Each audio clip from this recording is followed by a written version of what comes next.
Ladies and gentlemen, welcome to Destiny. I am Death from Above. It's Wednesday, which means it's Armsday in the tower. Banshee 44 has brought us some guns. We're going to take a look at them. What I like to do in my Armsday videos is go over the field test weapons first, talk about each one of those, where you can get those done quickly. Then we'll look at this week's Foundry orders that are available. I do have a bonus package held over from last week. So we got 6 guns to make choices from. And then we'll look at next week's Foundry orders. I'll talk about them and tell you which ones I like, which ones I think you should pick up first. Now, if you want to see any of last week's guns that I'm going to be picking from in action, there is a Armsday preview video that I do every week on Saturday, kind of a reminder video for you to buy your Foundry orders. You can go check that out if you want to see me shooting any of these guns. The link will be below, or I'll put an annotation on the screen. Bing! Hopefully I'll remember to do that. But let's take a look at this week's field test weapons, talk about where to do those. Then we'll get into the Foundry orders and have some fun. So, first one, we have the Suros TSA-10 using Crucible. Not a big fan of this gun, but it's okay. It's not too difficult since it's a primary in the Crucible. I'd recommend Rumble. You might try Mayhem, but Mayhem Clash, you're going to have a hard time getting kills with this. Good thing assists count too, so don't have trouble, or don't have fear. It will take about 25 kills, but an assist count, so just make sure you're pinging anybody that's an enemy with it. Don't worry if you don't kill them and your teammates clean them up, you still get credit. Next, we have the Omolon Test FR1 to use in Crucible as well. They really want you to use these guns in the Crucible. So, just voot people. It's a pretty high impact fusion rifle. Not too bad. Rumble, you'll probably take care of these. I would recommend Clash, actually, because you're going to have more chances to assist your teammates rather than Rumble. Clash or Control, maybe. Any team-based activity, too, would be pretty good. Next up, the Hakke Test A hand cannon. Make double kills. That you can do that literally anywhere.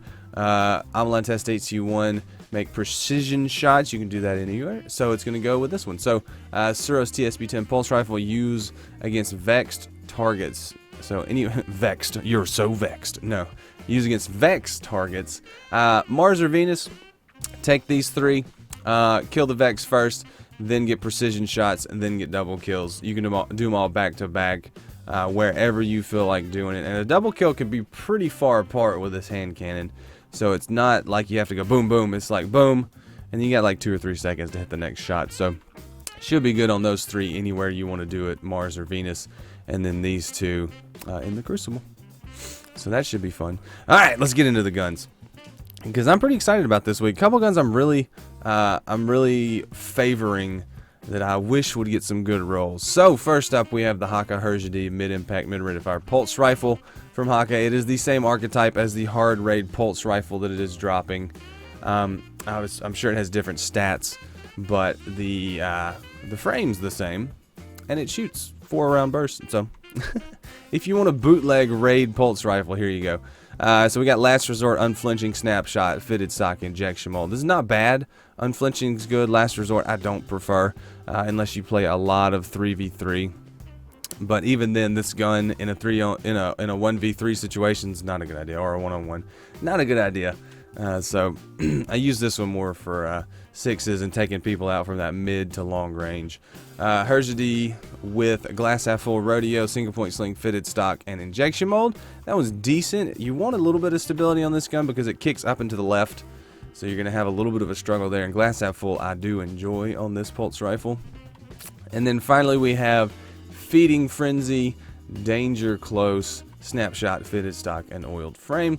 I would really like to see something with counterbalance on this gun. If you don't have counterbalance, you can get away with hand-laid stock, but I would really like to see something with counterbalance. My current version has feeding frenzy, head seeker, and hand-laid stock. For max stability, I lose some range, but I get max stability.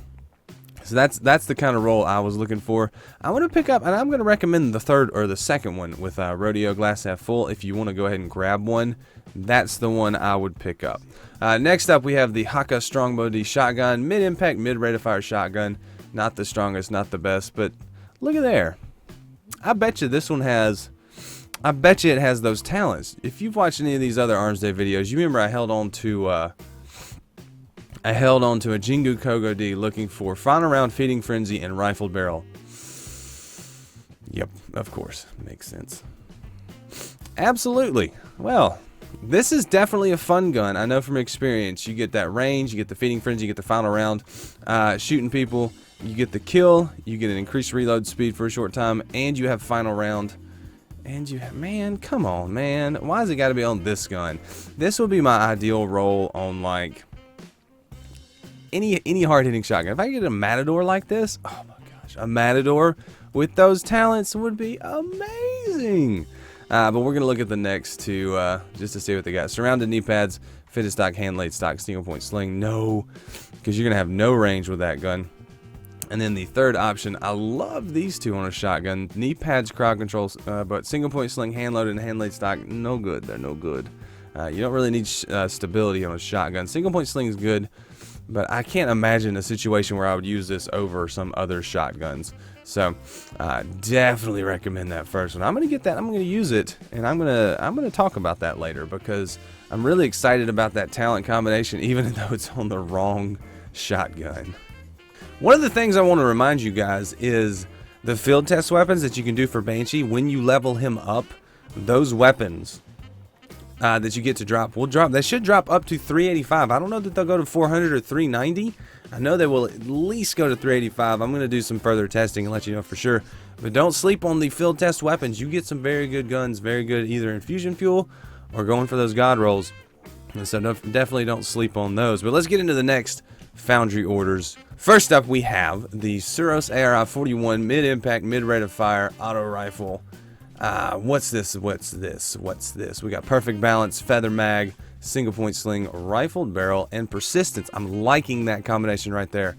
Perfect balance, rifled barrel, and persistence. You're going to lose some reload, but you're going to get some serious range. It's got the SPO-28, which is my favorite Suros sight. I don't know if it's the best, but it's my favorite one. And then the SRO-41, interesting situation there. So that's a very good choice. Definitely can get behind that one. Next up, we have Take a Knee. I'm already saying no to that. With fitted stock, appended magazine, single point sling, and injection mold. Not a fan. Not a fan. Don't grab that one. And then third, we have persistence again with hammer forged, hand laid stock, lightweight, and feather mag with a 26 and the 37. That was not in my mind as good because you're sacrificing range for stability. Hammer forged will give it back to you, but you'll be in the end in the same spot, whereas the first one with rifled barrel, you're going to get a lot more range. So definitely pick up the first one. That's a really good option. I love how that one's set up.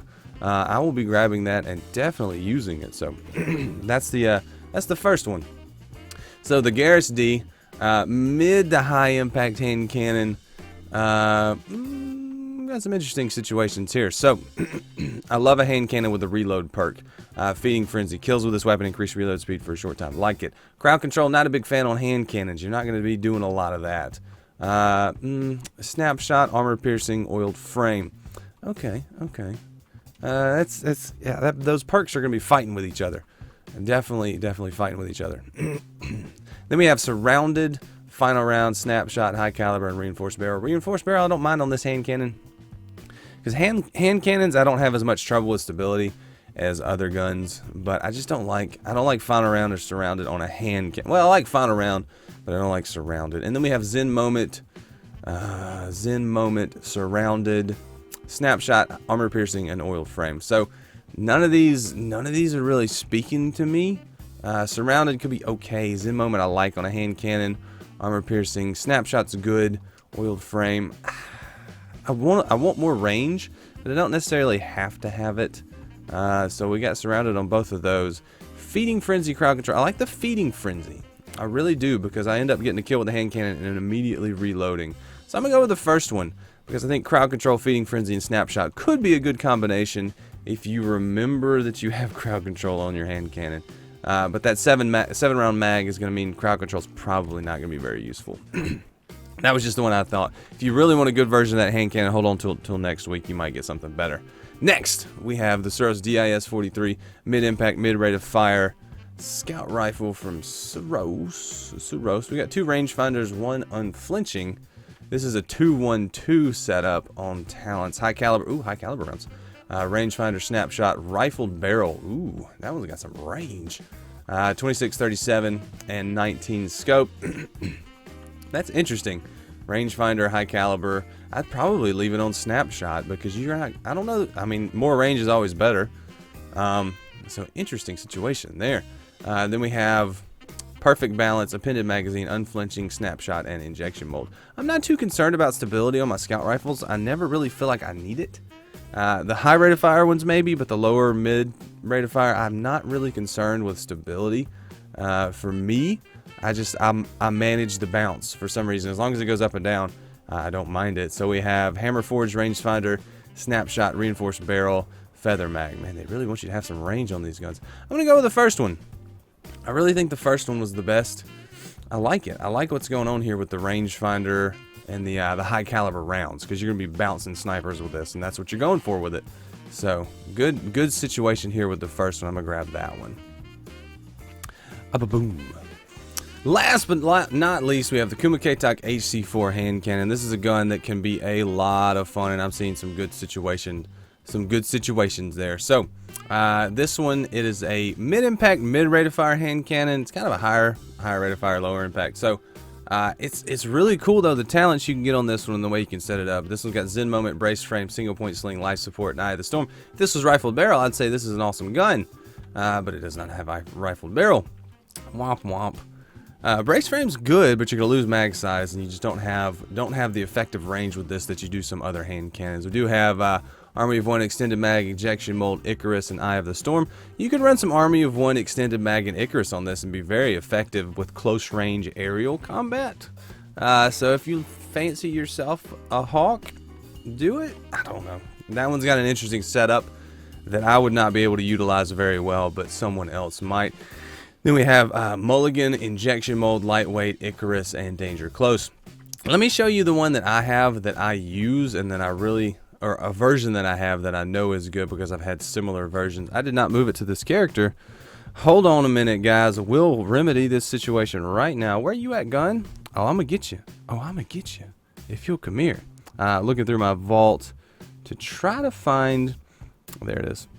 So I'm gonna move this one over and show it to you. This is what I consider a great roll-in with this. We got luck in the chamber, rifled barrel, and life support, or underdog if you choose to use it, or quick draw. So really good range, luck in the chamber, life support, great for PvP. I really like that gun. It's pretty cool.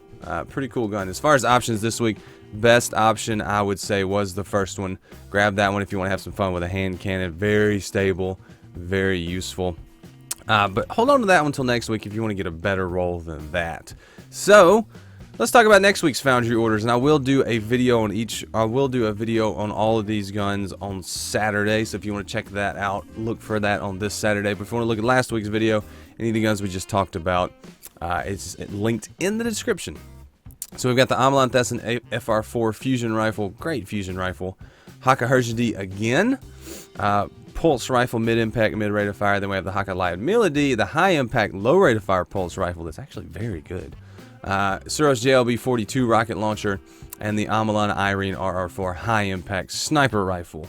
I'm going to say pick up the Thesson first, and then either one of these Hakkes, depending on which one you like, high-impact or medium-impact pulse rifle. The Herja is the medium-impact, Light Milla is the high-impact, and then the 42 if you want a rocket launcher and you don't have a good one yet. And then the Irene if you want a high-impact sniper. Pick those at your pleasure. I don't know which one's better than the other, and if you're comparing the two. I definitely would say pick up this fusion rifle first, and then just go on down the line however you want to do it. So there you go, guys. This has been Armsday. Like I said, there is a video in the description if you want to check out any of these guns in action, and there will be another one on Saturday for the next week's Foundry orders. So thanks for watching, guys. I really appreciate it. Leave a like if you have enjoyed the video. Subscribe if you want to see more. And share the video if you want to help the channel grow. It really does, and I really, really do appreciate it. So until next time, I'm Death from Above, and I will see you later. See you, bye.